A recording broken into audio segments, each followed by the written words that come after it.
all so much for coming today. My name is Dana, I work here at ISER, and this is my friend Andreas, who's been coming and doing research in Alaska for several years. And last time you visited, I think we were talking about the work that he does, and I thought this is something that people would be interested in, Alaskans would be interested in. And so I invited him to stay an extra day when he came for an expedition to share some of the work he does with the public, and this is also ISER's mission, so I was very happy that this worked out. But it occurred to me as I drove in this morning that I need to introduce Dr. Pflitsch, and I don't know him at all. I know Andreas, who's the guy who eats ice cream for breakfast, and he's the guy who tells jokes that make me laugh, and my dog loves him, and we have great meals together, and he brings all these students into my house, but I'm probably as excited to learn about his research as you are, because it's unfamiliar to me, and I'll let him talk about the scientific component of his work. But before I get started, we would both like to thank and recognize Linda Least, who did a tremendous amount of work to organize this presentation today, and we'll be giving her those flowers. She is out of the room at the moment, but a lot of work. We appreciate her very much as well, and the invitation. So, thank you. Great. Yeah, thank you very much, Dana, for the introduction, and thanks a lot for the invitation. As she told you, I'm coming pretty often to Alaska, sometimes a few times a year, and doing some work here. And I always can stay in her house and have all my garbage in her garage. So all my stuff I need, couldn't bring it further back to Germany to do the expeditions with my students and doing the work here in Alaska. So thanks a lot for all of this. So yeah, and what's to say about my work? So yeah, I'm from Germany, from the Ruhr University of Bochum. I think nobody knows Bochum here in Germany, in Alaska. So it's close to Dortmund. Maybe some of you have heard about Dortmund as a soccer team and whatever. But so the bigger region, it's the Ruhr area. It's Western Germany, close to Düsseldorf, Cologne, 2 hours north of Frankfurt, to give you an idea where I'm from. So, and I'm a geographer, but I'm specialized on something which is really rare even in Germany and all over. This is cave and subway climatology. And I brought you here at least a picture of the subway, but I will not talk about the subway. It is an interesting topic because it's about safety reasons, terror attacks, fire in the subway, poisonous gas as well, so it's all about airflows. And this is a man-made cave system, the subway, and this research is funded by the German government now for 8 years, and this brings me all the money so that I can do research, and the caves bring me more fun. So this is the money section, and this is the fun section. So, and I would like to talk about the fun more, and I would like to talk about a little bit of Alaska and some about glacial and volcanoes in Washington and Oregon, because these caves, the glacial caves, are related to Alaska as well, and we started here in Washington and Oregon, but I hope that I can expand it to Alaska as well. So I think that this would be a very important topic for Alaska's glacier as well. So, and what I have more or less 2 presentations, and I know already it is too much, and if you think it's over the time, just leave, and that's fine. But as a scientist, everything is important. So, and I don't show you because you are not no cavers, and you are from another field of research. I don't show you 400 graphs of cave climatology and whatever. I show you, I hope, a few nice pictures, and I show you a few graphs to explain the science behind it, so that you have an idea of the science and hopefully enjoy the presentations. Okay, first of all, because it's already in the title here, what is the difference between ice caves and glacial caves? So even in the literature, it's wrong sometimes. We as scientists, we discuss what is a glacial cave, what is an ice cave, and actually it's pretty easy.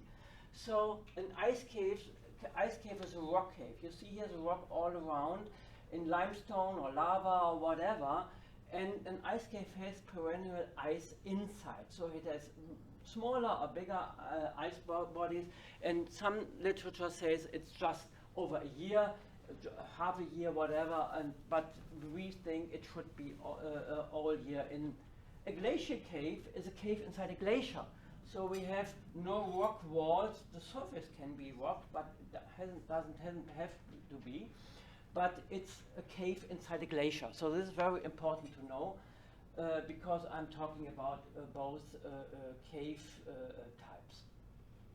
So what do I do in the US? I do a lot of research in the US because cave climatology all over the world is not one of the main research areas, but I like it a lot, and so I came over because not many Americans do cave climatology in these wonderful caves you have here in the country. So, and I started in New Hampshire in some little ice caves in a debris field. So, and then I went over to South Dakota in Wind and Jewel Cave. And you have this wonderful, huge barometric cave systems in South Dakota. And I started this research in 2001 already. Then I went over down south to New Mexico, to Carlsbad, where I met Dana and Paul the first time and did some work, do still some work in Carlsbad Caverns and Le Cheguier Cave down there. Then I came to Alaska and started some work here in Alaska, then over to Hawaii, and now actually on the west border of your country, and then I went back to the west coast to Oregon and Washington. So, and I will talk today about Alaska work and here about the volcanoes on the west coast. So here are the two sites I'm working. This is Valdez, close to Valdez. We have an old road tunnel, and then we have Reynolds and Elias. So Reynolds and Elias I wanted to start with first. So I came over to Alaska to find some caves in Reynolds and Elias, especially ice caves. And this wasn't that easy like I expected it, because your ice caves are very rare in Alaska. You think you have these huge glaciers and you have the cold winters, but it's raining too often and too much in summer because all the ice building in the winter is melting during the summer, and we couldn't find any ice caves. So we had to fly out to this is the Kennecott Glacier close to Kennecott McCarthy, and we have to go out by plane. We couldn't pass a glacier, and found this little ice cave which is described in the literature. We have already a map about it, and this is till now one of the two ice caves I could find in the McCarthy area. And you see here, this is a project of the National Park, Reynolds and Elias National Park. They found this frosty cave. They mapped this cave. It was where the Allreds, and we had some little bit of ice, and after 3 attempts we could go to the caves because it was first too muddy, then it was too snowy, and then we could land at the airstrip. And this is all what we found. This is a little piece of ice which was left, much less than we could see in the maps. And so, but we're still measuring there, and we have the first data, but this is not very interesting yet. Maybe I come back in a few years and then I can tell you more about it. But this is not really much what I can tell about it. At least we have some ice here. And this is ice we have all over the year. But it's not that interesting till now. But more I would like to talk about this graph. This is a temperature graph. And you see here the period from 2012 to 2017. So I collected the last data last week. So, and this is pretty interesting, and you might think, what is this? So, what is this temperature graph about? It's a little bit strange, but it is not global warming because you see the rising temperature, and it's not global cooling because we have decreasing temperatures as well. So you see something happened here. And this is a little bit a story of Alaska, so of the old road tunnel to Valdez, and this is very interesting for us because we have never had this before, and we were very lucky that we have been in the tunnel pretty early enough, and I'll show you why. So just the location. Excuse me. Yes. What was that a photo of? Can you go back? What is that? Is it This just bubbles in ice, or? These are air bubbles that big. That So big? this is a macro photography out of the area I'm in via investigation. So, and this is one of my favorite pictures I made. So Yeah. this is a macro. These are just air bubbles. Thank But you. yeah, you're welcome. So where are we? So we have Valdez Airport here. We have here city of Valdez. We have the the Worthington Glacier is here. We have the Richardson Highway. We have the Thompson Pass, and here is a Keystone Canyon. And here we have an expanded view. This is a road, and we have the entrance exit to the old road tunnel, and here you can park. So this is a research area. And in June 2012, actually by accident, we came to this tunnel, and you see this was the entrance, and this was all covered by debris, and here you see the river, and we walked over, had a look into the ceiling down to the tunnel, and we saw some ice, and this was in June. Oh, we thought, this is wonderful, we have some ice in. This is very interesting, and we had made a picture here, but we didn't have the right equipment with us.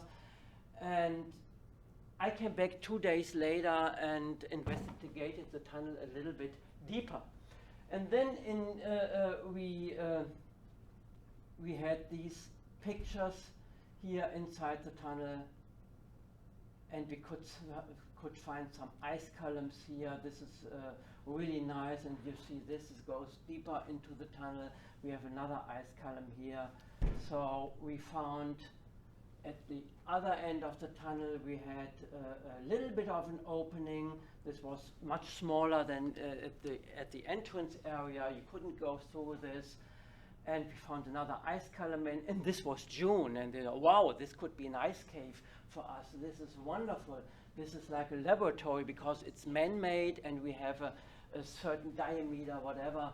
So, and we really liked what we could find here. So you see the floor ice and ice on the ceiling, from the ceiling down the tunnel, and we found all this stuff here. You see. And we didn't know, is this just from 1 year? Is it more years? Is it accumulation of ice for more years? So we knew nothing about it. So in April we made a plan view and a cross profile of the tunnel, and all what is blue is ice. You see this is a little opening at the north end. We have openings at the south end. Here we could crawl through. Here you could have a look inside the tunnel. We had all these huge ice columns inside the tunnels, and we put some data logger in. So we have the north one, the middle one, and the southern one. This came in later because we didn't have enough data logger in the beginning with us.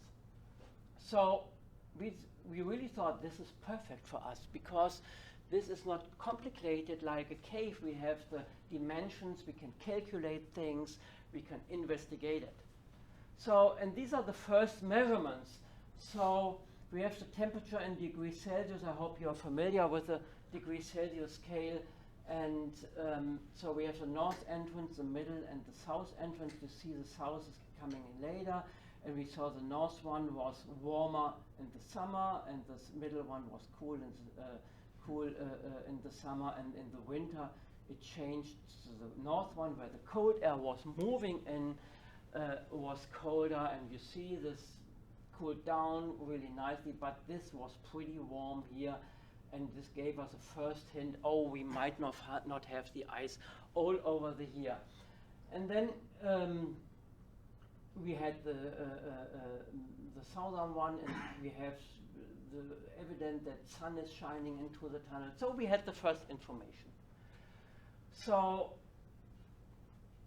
we did some thermal pictures, and all the thermal pictures showed us the floor is below freezing. So here we have the freezing point between the blue and the green, but the walls and the ceiling, here the entrance areas. So this is much too warm. So this is, the tunnel is around the freezing point, and we have some ice but in the summer it might melt out. So, and then in October 13 we came in and nothing was in. So it was totally empty, no ice. We were a little bit disappointed because we were hoping to have all year around the ice, but kind of disappointing. But then in January 2014, I came back and I have never seen so much ice in an ice cave. And for me, this tunnel is a little bit like an ice cave. And we found this, I couldn't even walk through the tunnel because it was so full of ice. And it was unbelievable what was hanging from the ceiling. It was one of the nicest stuff I've ever seen in any cave. And you see this is full of ice here. So, and then the other end, you have this rusty ice. This is really ice which was caused by rusty stuff dripping from the ceiling. It was unbelievable nice. So, and then we had this huge, and they're that big, ice crystals on the ceiling, huge ice crystals. So it was the best I've ever seen. So what was the reason why it was? Yes. Are you going to go back to those ice stalagmites and talk about them? Because there's horizontal stratification in there. It'd be interesting to know how that horizontal stratification. So this stratification shows us always a little bit of a climate change or meteorological change. So this white stuff, and I couldn't explain it in the beginning, but after 5 years in the tunnel, I know this white stuff is always a phase of melting. And then the ice doesn't grow further, so ice crystals, what is it? Ice crystal, not condensation, what is your? Sublimation, ice crystals, thank you very much. Ice crystal sublimation here, and then it starts to drip again. So we have and then you see inside the column, we have a second column. So this means this part came later. So this is always a difference between melting, sublimation, another phase of lots of dripping. So the clearer the ice, so the longer the air could be released out of the ice. So each of these different colors in clear ice shows you a different climate inside the tunnel.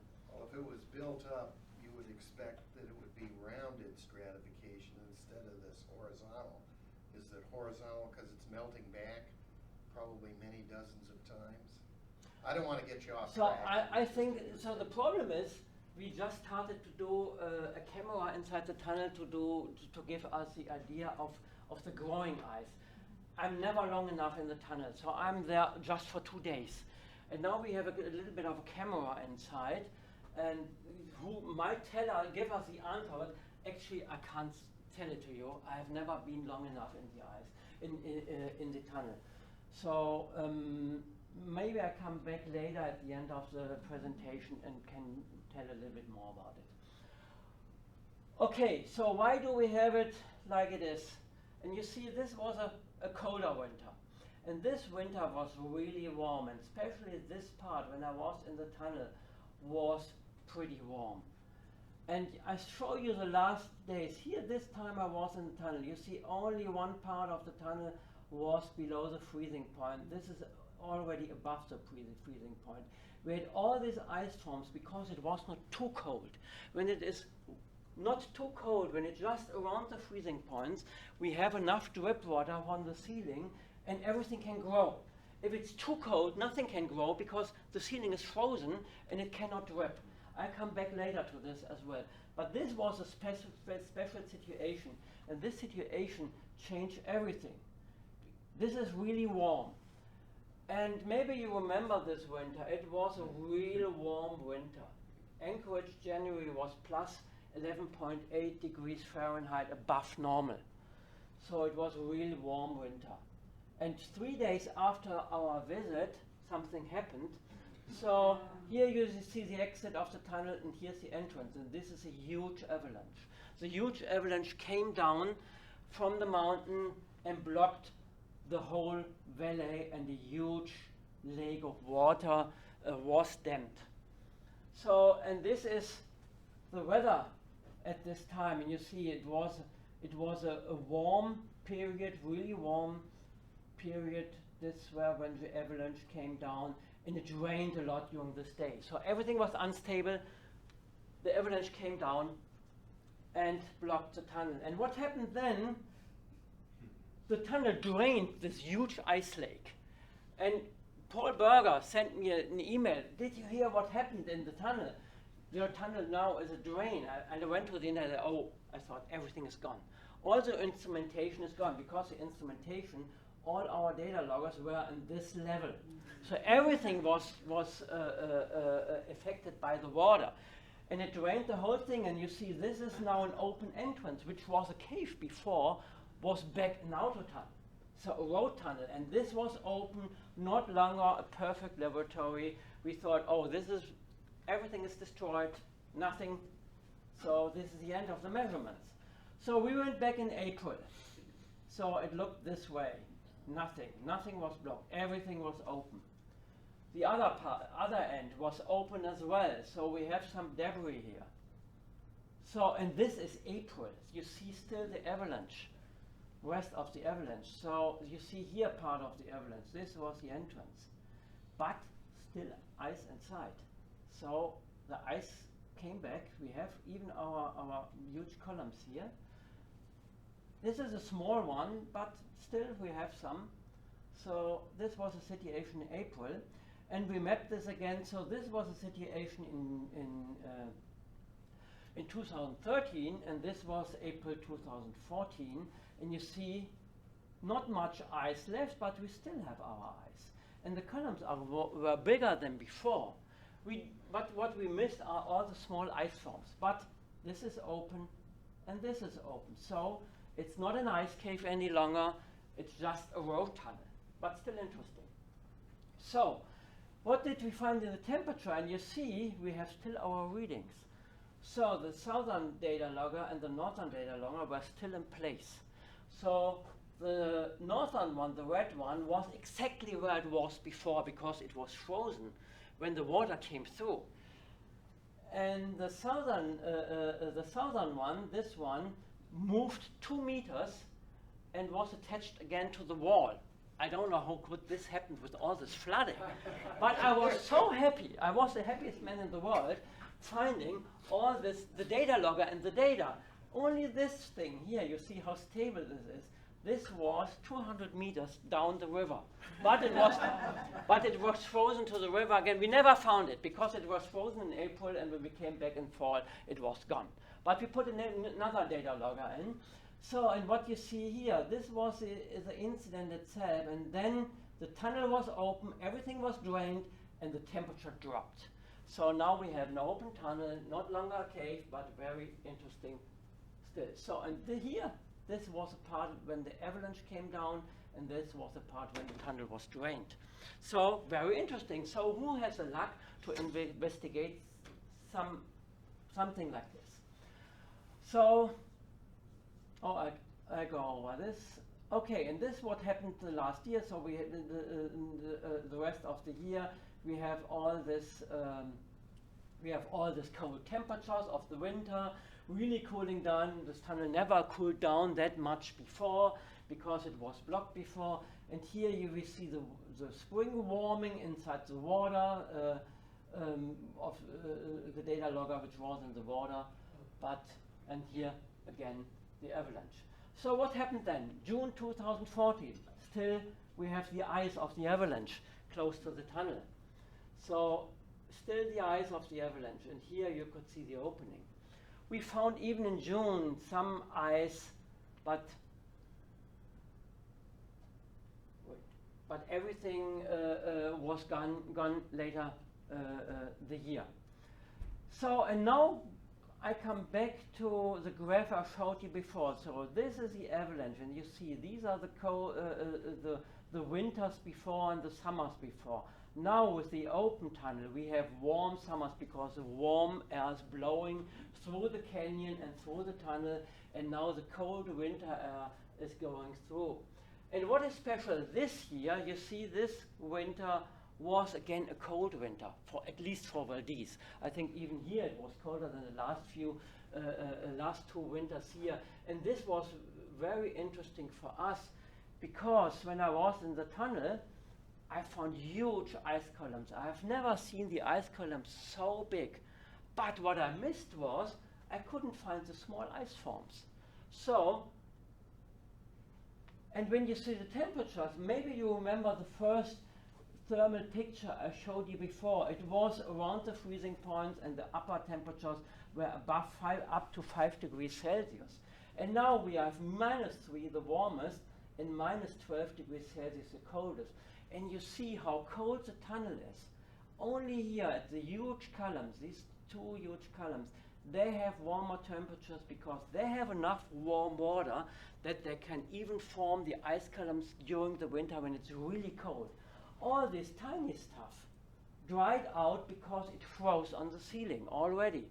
So that means a cold winter gives us huge columns and a warm winter gives us small tiny columns. So, and that was very interesting because we never could investigate it before. And when you see this big thing, and this thing is around 9 feet by 12 feet in diameter. I've never seen such a big ice column. You see this column is draining into the big ice base, and I hope I might I come back in September. Maybe I will find something in September, but I think it will be gone at least in June or July. So, but we have a little small camera now which can investigate everything pretty nicely. And coming back to your question about the stratification, so this winter I could find it that everything was, because it was so dry and cold in the tunnel, everything was covered with a white stuff, and this white stuff is what is Lösung? What I miss. Solution. Say it again. Solution. So it's soluted inside in the water. So we have the minerals which are in the water, and they melt out and stay on the ice when it's drying out. So this stratification can be caused as well by minerals. And you have these wonderful little lines. As soon as you have a melting period, you have all these minerals. And then when it starts to drop again, the minerals stay because they are frozen to the ice stalagmite, and then they show you the stratification. So we have different reasons. So it's different climatology. It can be minerals as well, but we're still working on this.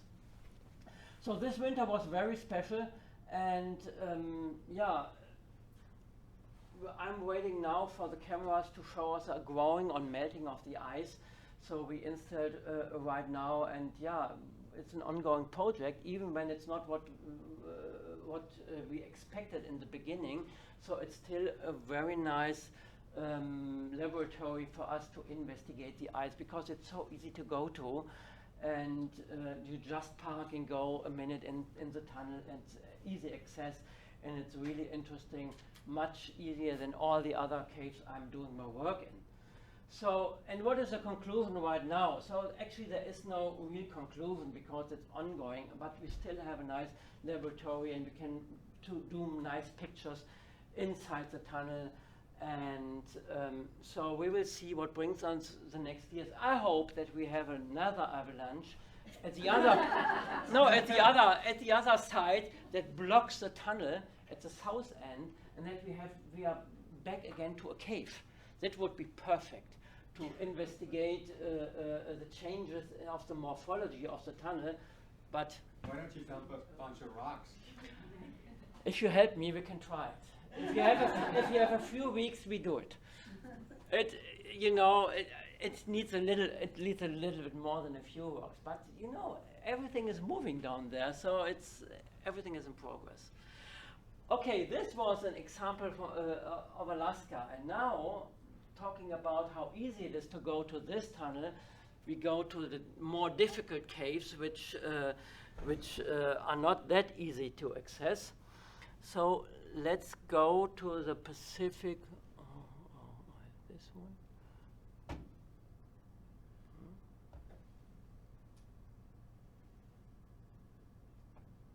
Okay, let's go to the Pacific Northwest. But so first of all, do we have any question to the to the first presentation, to the first part? Are you going to go back to Wrangell St. Elias? Oh yeah, I will. And I will go. I tried again in September, and we fly out and hope we have more data. And we had access to another little cave, and we have data loggers in there. I definitely would like to go. I definitely go back. Yeah, it's very interesting. So to see what happens there, and we compare the data as well with the Valdez Auto road tunnel, and see what is similar, what is different, and so this. Yeah, I hope for much more data. Are you working, I don't know if anybody's doing work in there with the glacial cave that's down in Juneau? No, I have heard about Paul Berger told me about it, and another colleague, they have been in, but I have never been in these caves. So the problem is I'm overwhelmed with work, and I can't open another door right now. I would love to. So, but actually I have to step back from some of the project instead of open another one. Well, and the Juneau one's interesting because I feel like I blew it, but I was down there and there was a group going and I just couldn't because of another meeting. And they're not sure that it's going to be there next year because the Mendenhall Glacier is melting so fast. This is our problem because some of my research areas are just melting away. Exactly. Yeah. Oh yeah. Yeah, I think it would be worth to go, but right now I don't have the time. So, yeah, and the same happens here with this project. So, the caves on Mount Rainier are pretty stable, but Mount Hood, that might be the last year this year that I go to these caves. Okay, so here we have a few more people I would like to name right now. So Eddie Kataya is the one who is doing all the organization of this stuff, and I met him with Brent on the conference. I will tell you later the beginning of the story, and these two are my assistants from Germany who are doing the work with me. So. And let's start with Mount Hood in Oregon. So this is a wonderful volcano, and this is a picture out of, from, it's a winter picture, and it looks really, really nice. And so, and I never thought I would go to Oregon or to one of these volcanoes, but I met Brent and Eddie here in Idaho Falls. There was an ice cave conference in Idaho Falls. And they showed us pictures from this volcano and the Sandy Glacier, and they were working on this, and they showed us where the location is, close to Portland, and everything was pretty interesting. And they talked about the first expedition to the Sandy Glacier as well. And yeah, these are the people of the leaders of the first expedition. This is Eddie, Scott Lynn, Kara Michaels, and then Brent McGregor, and we are still working together. And yeah, they told about the project goals, and for me interesting was air temperature gradients throughout the caves, and why are these caves so big and huge. And I will not go over all the other stuff, but they showed some results, and they told us inside the upper part they have temperature of 7.7 degrees Celsius. So wow, this is a glacier cave. So it's surrounded by ice, and 7.7 degrees Celsius, this can't be in a glacier. So, and I have a wonderful colleague from Russia, and everything when he disagrees with people, he say, impossible. He said during the talk, impossible. So we were talking after we asked questions. So how did you measure? And are your instrumentation maybe? Are you sure about it? You think you took the right one? I have to say, the colleagues were not. How do I say it? So for me, they are scientists, but they are actually more cavers. Everybody has a different job, and they don't do science on a university level, which is absolutely fine to me. But you know, they gave them a hard time, and then they said, "No, we did everything right. We know what we do, and if you don't believe it, come over. Come with us to the next expedition." So I thought, wow, that would be cool to go to these volcanoes, and I went with them to the next expedition to prove that they are wrong. And now I shall give you a little bit of history, what they did, and then what we found, and I'll tell you whether they are wrong or not. I think you know it already. Okay, this is Sandy Glacier in November 2012, and you see actually not that much, except these little holes here. And these holes are the opening which are so interesting for us. This is Mount Hood in 2013, Sandy Glacier. And in the meantime, they mapped the caves in the glacier, wonderful glacial caves, and you see how big this cave system is, and here you see the holes already. This was 2013, I even didn't know about these caves. So, and they mapped the Snow Dragon Glacier cave system, and you see this is a huge maze of glacial caves, really nice. So, in 2012, 3 entrances were visible. In 2015, only 2 entrances were left. This one was gone, and you see this part was already collapsed here, and this was full intact. Here you have a moline. This is important for later stuff. So, and this was in 2011, pure imagination cave. This was a little entrance, a crawl-in entrance to the glacier. And this was inside. This is about 4 meters wide, and this is just 1 meter high, and even here it's less than 1 meter high. So you have to crawl in, really nice and interesting. So this was the same entrance, a little bit further up the mountain, but this was 4 meter high now and 15 meter wide. So something happened in between.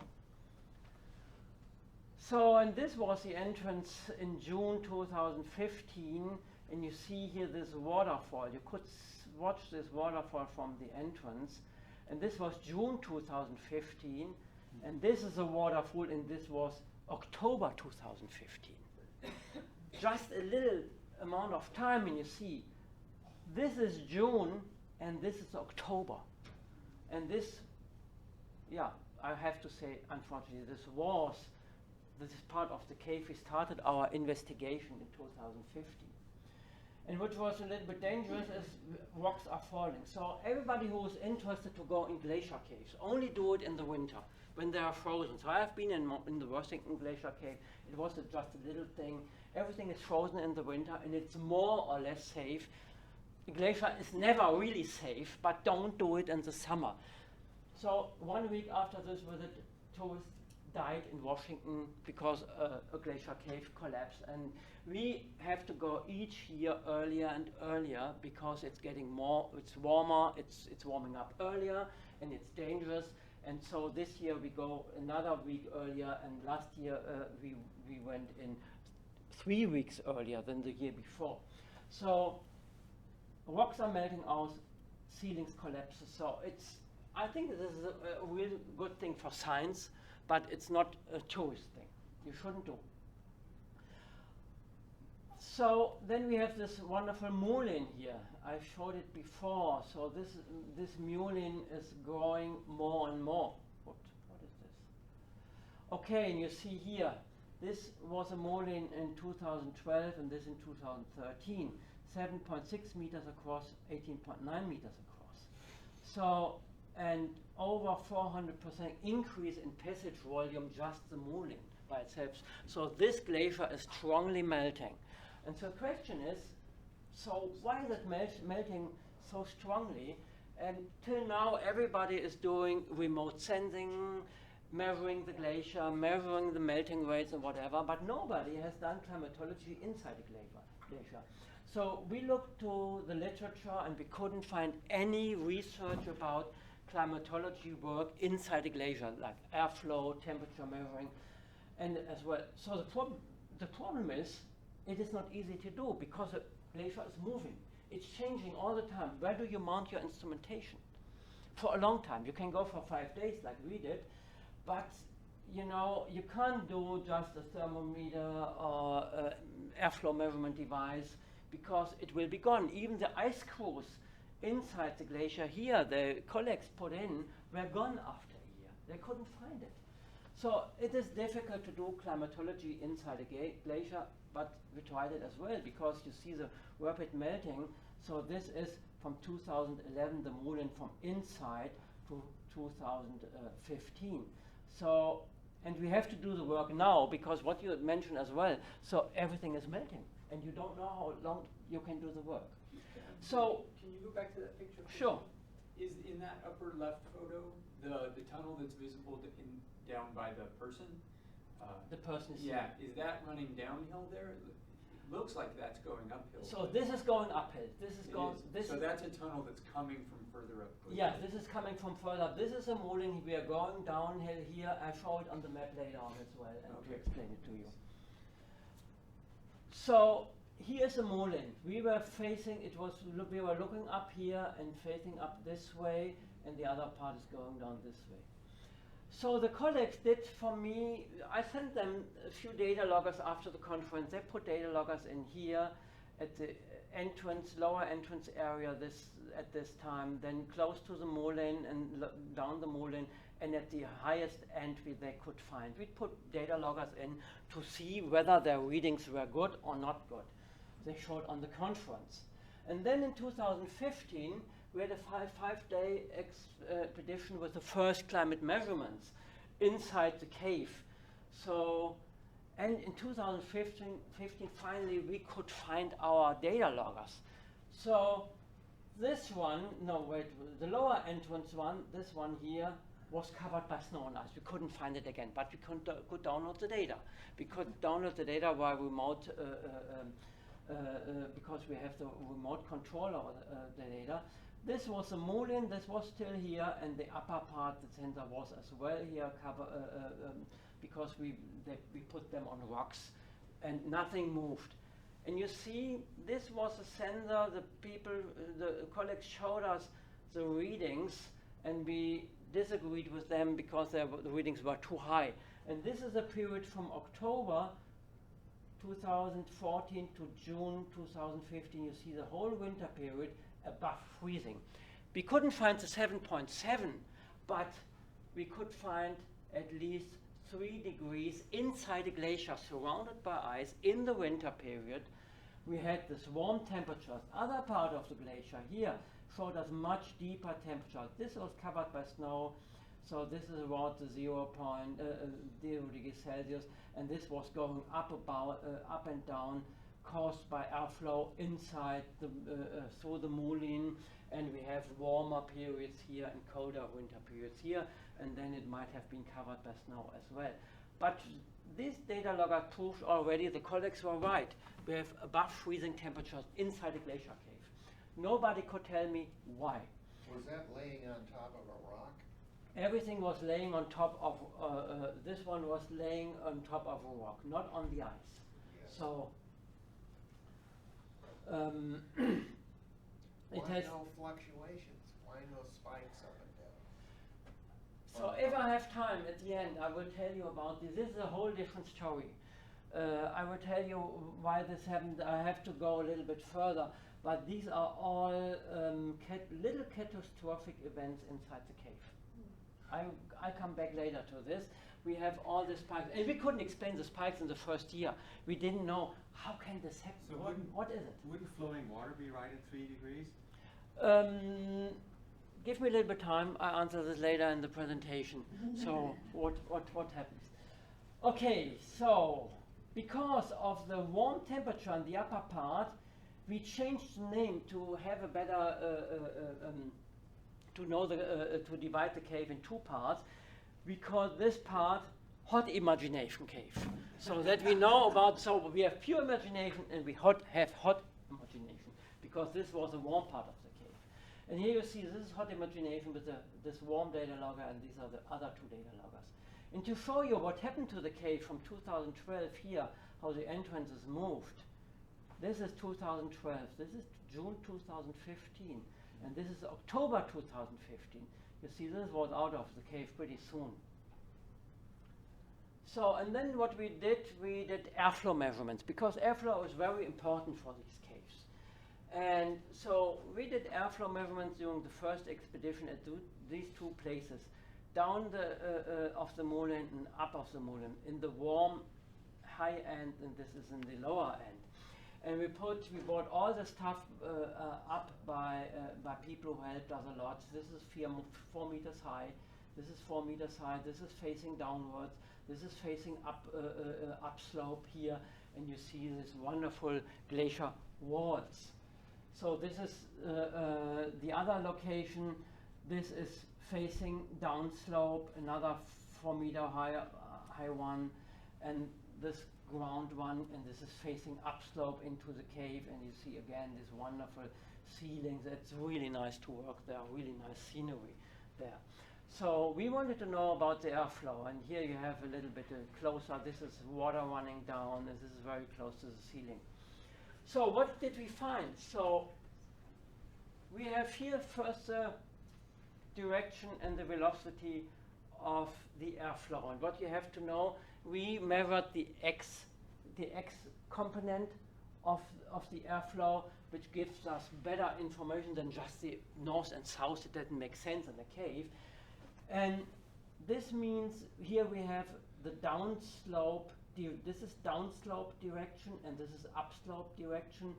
And upslope means outflow out of the cave, and downslope means inflow into the cave. And this means inflow from the huge moulin down to the lower entrance. And you see this is an instrument on the close to the ceiling, and this is an instrument close to the floor. Unfortunately, this died after a while. We don't know why, but this happens in science sometimes, that instrumentation does not do what we want them to do. But this was really interesting. We had a very strong airflow through the whole cave. And this was up to 6 meters per second, which is a really high amount of airflow inside a cave. What the other fact, when we have a look to the temperatures, this was a ceiling instrument, and this was up to 13 degrees Celsius. That means we had temperatures, I think it is in the 50s, inside the glacier cave. Because we had such a strong airflow coming through the molding, warming up this whole thing. So, and even on the ground we had to have temperatures up to 12 degrees Celsius after a while. So this was really a very warm airflow inside the cave. Impossible. Impossible, yeah. So everything failed. So I'm so sorry for it. But so to make it short and give the conclusion of this research here, we could find a very strong warm airflow at this time.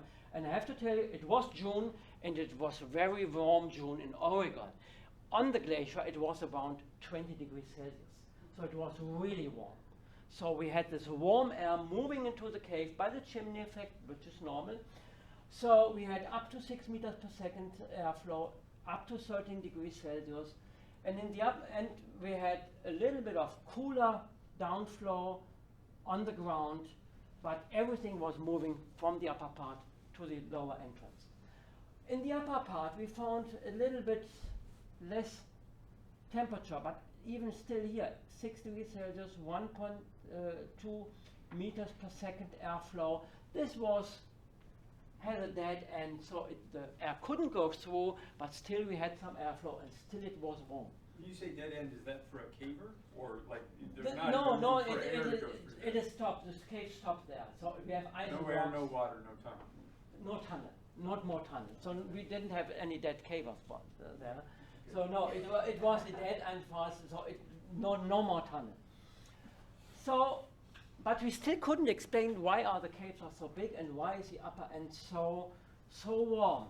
And then I took the thermal camera I like really to work with, and we took thermal pictures. And here you see a thermal pictures from pure imagination. And here you see the sonic, the pole of the sonic anemometer, and this is upslope, and you see the cold walls of the glacial ice, and then you see all this warm stuff.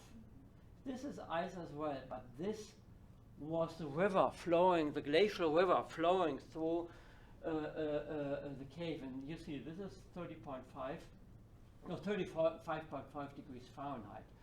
So, and then we went to the upper part, and look here. we have a lot of warm spots, and this is even higher. And then we went a little bit deeper in, and we found a lot of hot, warm springs. And look the temperature here. This is warm water, and this is cooler water, but cool means 60 degrees Celsius, Fahrenheit, 60 degrees Fahrenheit here. We had a mix of real warm water. And what we could investigate is, this is a real hot cave. We found 46 warm springs in the glacial meltwater. So everybody was so astonished about it. Oh, we didn't know about it. But actually, we were on a volcano, but nobody thought about it, that we could have, you know, it's pretty clear for you, and we think, oh, how stupid has that been? I was one of the stupid guys. But nobody, years before, we had glaciologists even on this glacier. Nobody was thinking about, sure, we have a volcano, it could be warm down below, and so we found the solution why we have these huge caves and melting from down below, and this explains pretty easily why we have these warm temperatures. Okay, we had a second expedition. It looks, this is June 2016. We have the cave, we have the moulin. So it went further back. So we have huge cracks now, and we didn't go in, except one time. So we needed to find a data logger, but we couldn't find it. It was gone. Everything was gone in the lower part of the cave. So you see the upper part. This is the moulin. Everything was very dangerous. We had to go in the upper part through the moulin. Inside the hot imagination, a lot of stuff came down. The new moulin was forming. This was already, it was still frozen, and we put some water sensors, water temperature sensors in before here and here. Everything was still there. We were very happy, except this guy.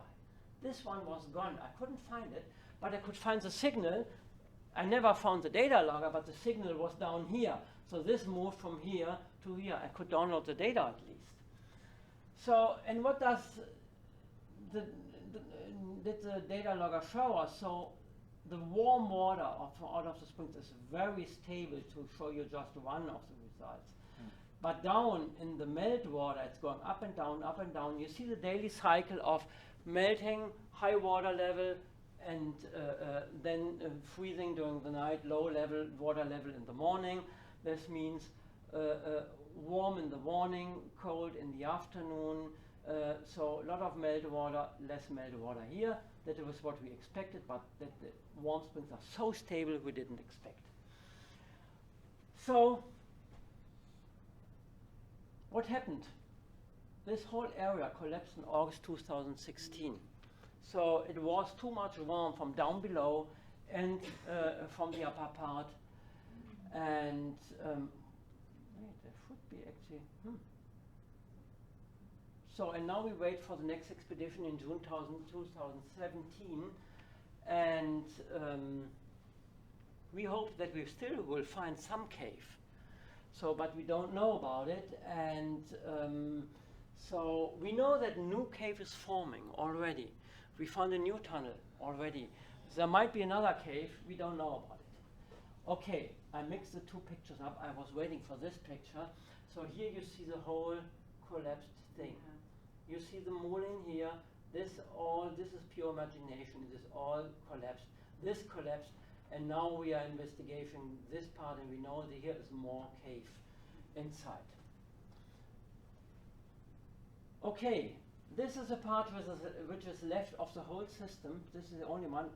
We know here is more. We know here is more, and we will see what happens. Okay, and then I know I'm running out of time. I told you, if it's so long, just feel free to leave. But if you're interested, I would like to show you Mount Rainier as well. Nice photos, because here we had a National Geographic photographer with us. And I think you know where Mount Rainier is located here, pretty close to Seattle. One of the most dangerous volcanoes, but one of the most interesting as well. So pretty high, pretty thin here, it's thin air. We had 2 expeditions till now, 2015 and 16. And these are the 2 team leaders, Eddie Kataya and his wife, Barb. So this was a team of the first expedition. I had to squeeze them a little bit to make them to fit on this pictures. We had medicine and rescue with us. We had a biologist with us. We are the climatology team. We have the survey team, so further survey the cave, and we have photography with us from National Geographic. So this was a nice team doing the first expedition. So when you start at Paradise, it's pretty warm up there. It's already up, but it's pretty warm. And then we have to walk up. We have to carry all the stuff up because they deny all the time that we have a helicopter sling load. It's wilderness and it's really difficult, but we have to carry everything up. And I stay, because I'm the oldest guy in the team, so I stay all the time on the Ingram flats for a day to accommodate to the elevation. And this is what's left for the next day. So it's a gorgeous scenery. It's unbelievable nice. Here's our camp. And you have to pass the glaciers and going up. So this is really, really nice to see. And this looks worse than it really is. So it's a little bit of technical. So I'm not a mountaineer, and this was my first mountaineering trip I did in my life, and I made it. So, but sometimes it is a little bit, don't look down in the crevasse, whatever.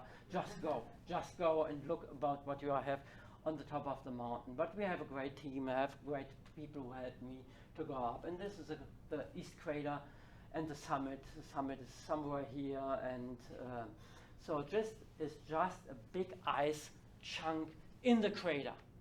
So, and people go up, stay a half an hour, see the sunrise, and they go down. We stayed there for 5 days. And I tell you, scientifically, it's the best, one of the best things I've ever done.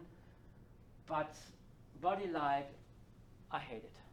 So it's thin air, it's not enough food, the food doesn't taste well, so, and it's cold and it's windy and you can't sleep pretty well.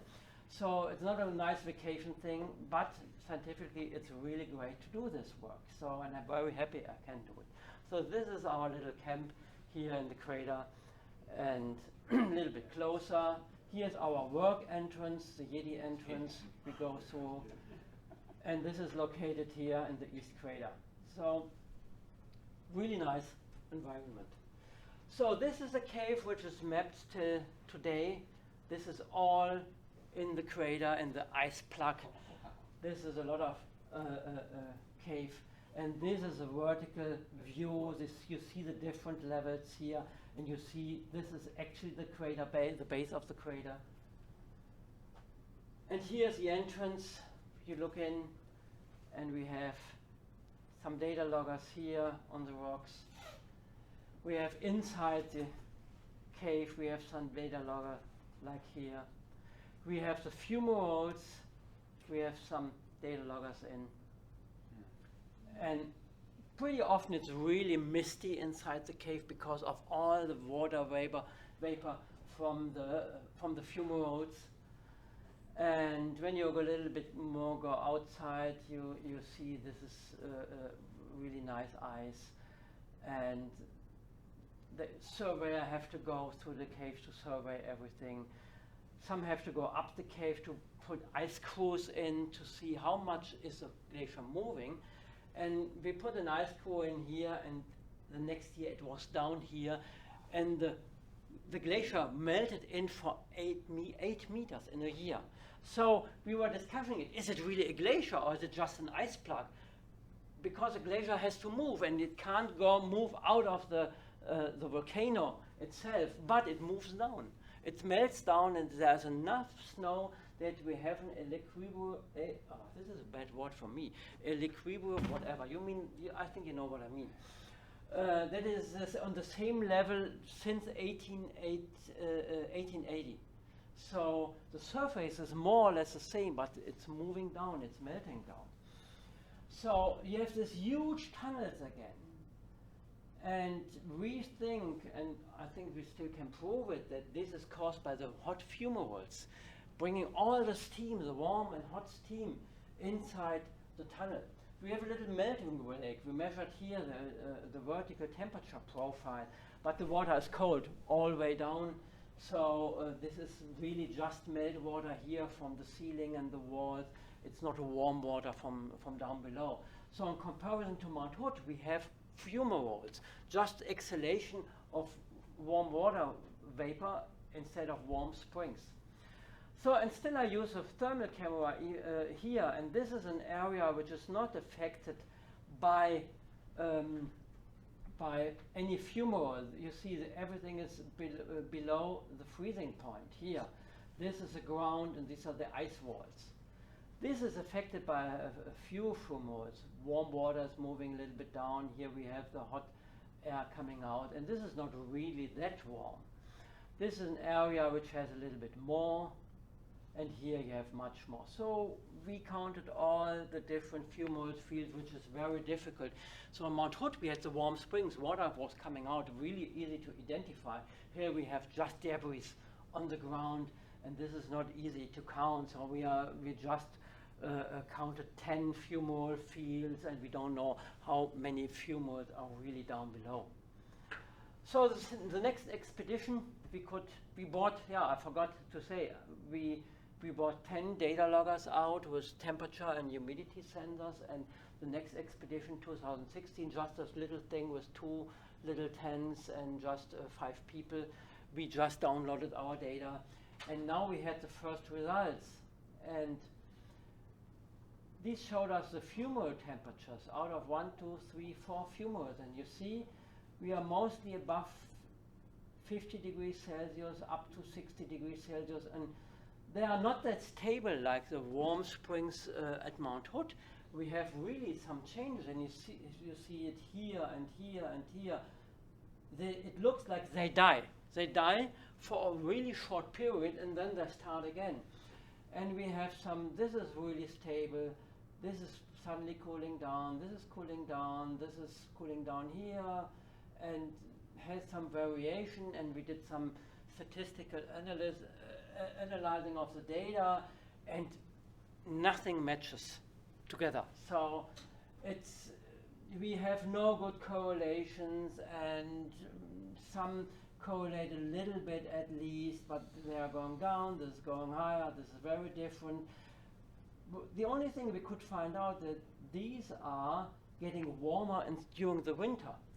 So, and why do they get warmer during the winter?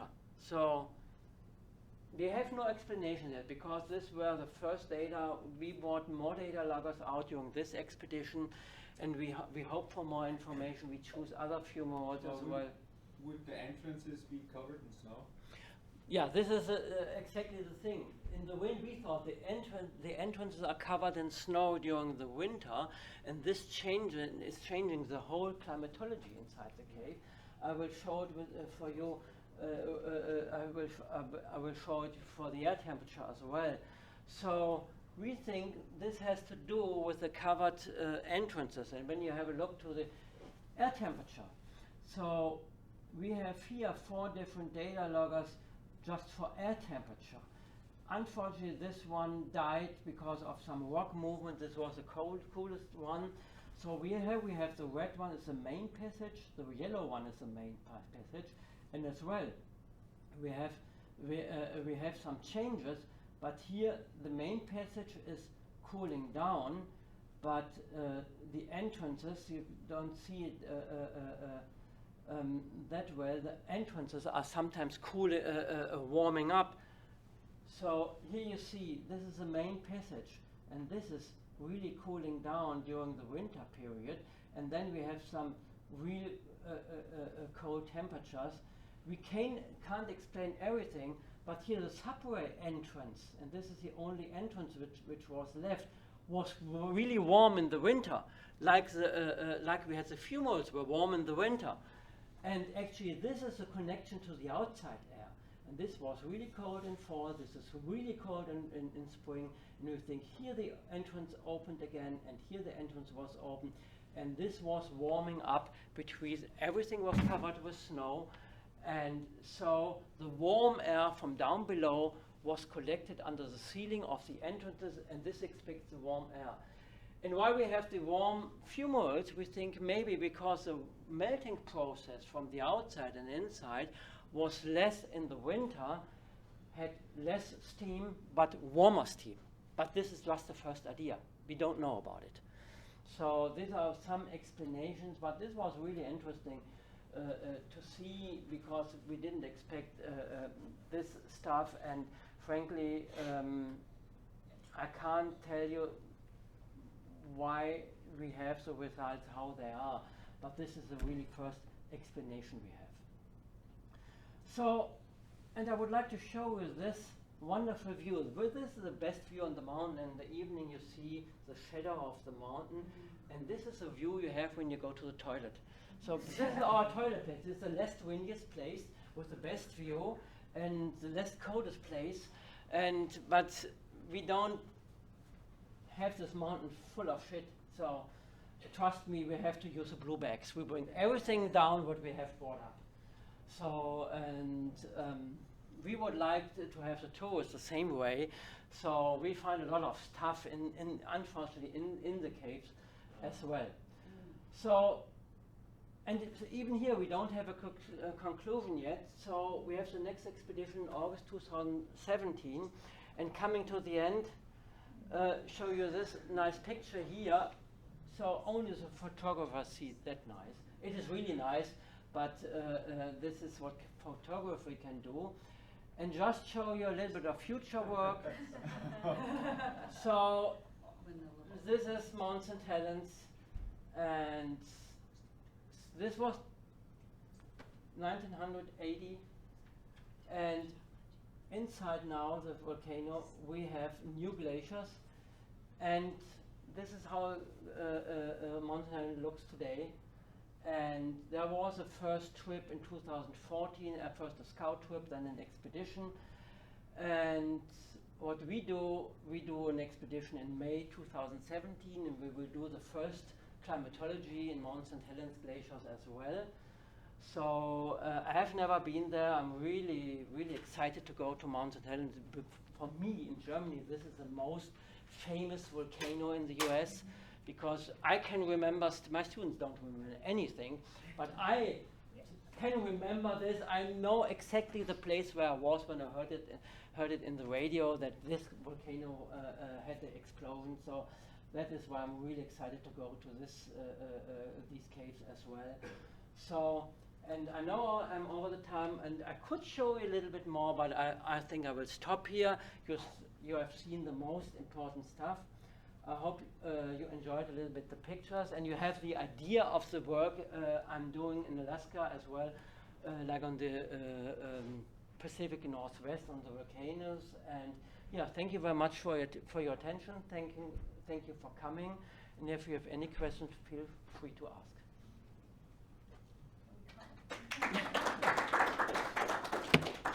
Yes. It struck me when you were talking about, when we were all going, wait, they're on a volcano, of course there's warm springs. And then I went the next step, which is you're in Oregon, which has the local tribe named the Warm Springs Tribe. Yeah. And then what it got me thinking about is, has your team reached out in any of these places to the indigenous peoples on the lands who might have some stories that take you back a couple hundred years and give you some insight into some of the processes that have happened there? I think nobody has done this till now. So, but this is a very good idea, and I will tell it to my colleagues. I should do this, and yeah. They might get a little grief for not having done it up front, so just tell them to be prepared for that.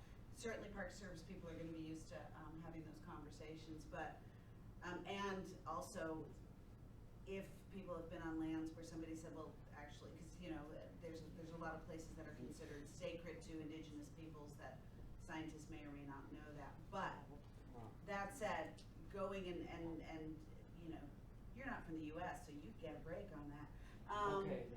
But I do think that there really could be some interesting history from the people who've seen these processes and probably have snuck around those caves. You Yeah. teenage boys are teenage boys and. Yeah, that and they would be very interesting. So yeah, I will talk to my colleagues and yeah, it might work. Yeah. Yes. Is there a simple explanation for the scalloped appearance on the inside of the ice caves? Yes, there is an easy one, but it is. I can say it's just to airflow. It's caused by airflow, but nobody knows how it really works. And this is one goal of the next expedition to Mount Hood. We especially want to investigate scallops because we know we have small ones, we have big ones, we have deep ones, we have shallow ones. And we think it's all related to the amount and the velocity of the airflow.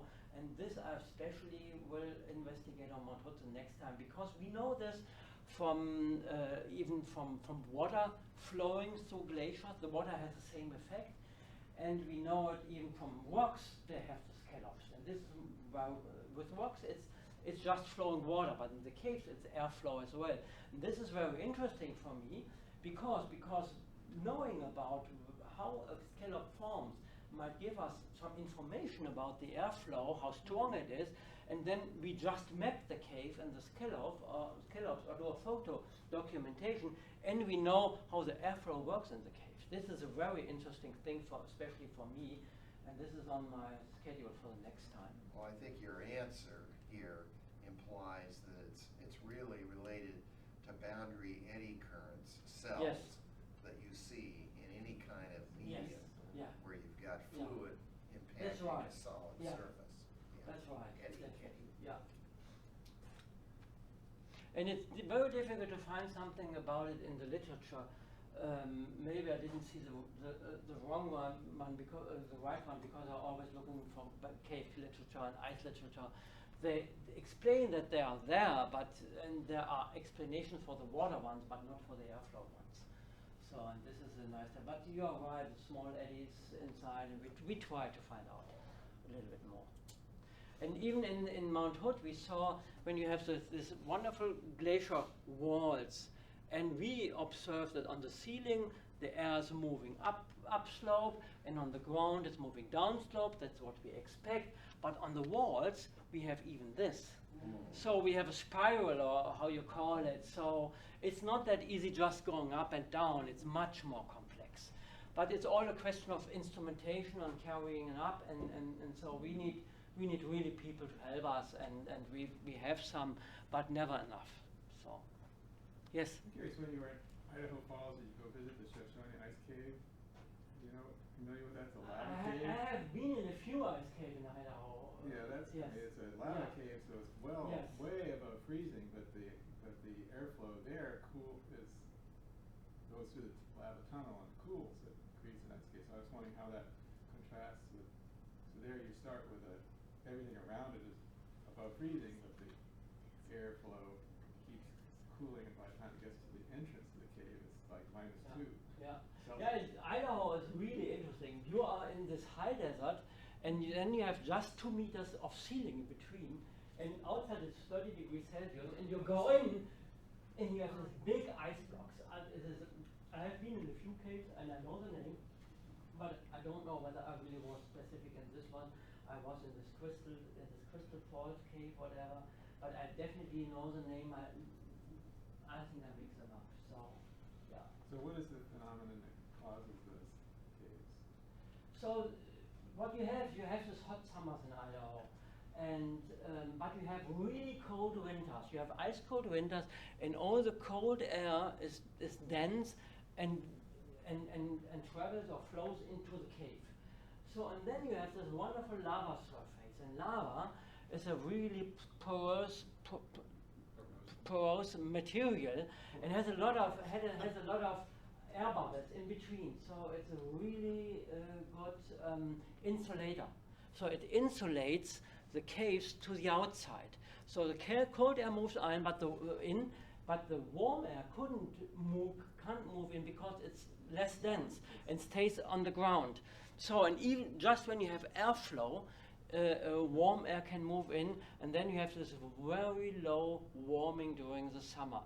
So, and this is a combination of really cold winters and very good lava insulating material on the ceiling, which causes the ice caves. So the warm, so when you have convection in the summer, it just moves the cold air out. Yeah, if you have convection, that means visitors or any disturbance, then the cold air moves out. Actually, the cold air is really stable. And this is why you have ice caves in an environment which are actually too warm. When I was there, I was there as a child. I do remember incredibly stable. It was like, it was probably 95, it was 35 Celsius there. Yeah. And you go down and the temperature, you walk down and there's absolutely no wind, and every Exactly. step you take, you go down another 5 degrees. Yes, and exactly. It's very stable. When you stay on the right place, you have really cold feet and you're sweating up here. So it's really unbelievable. So especially Idaho is a great place to see this effect. Yeah.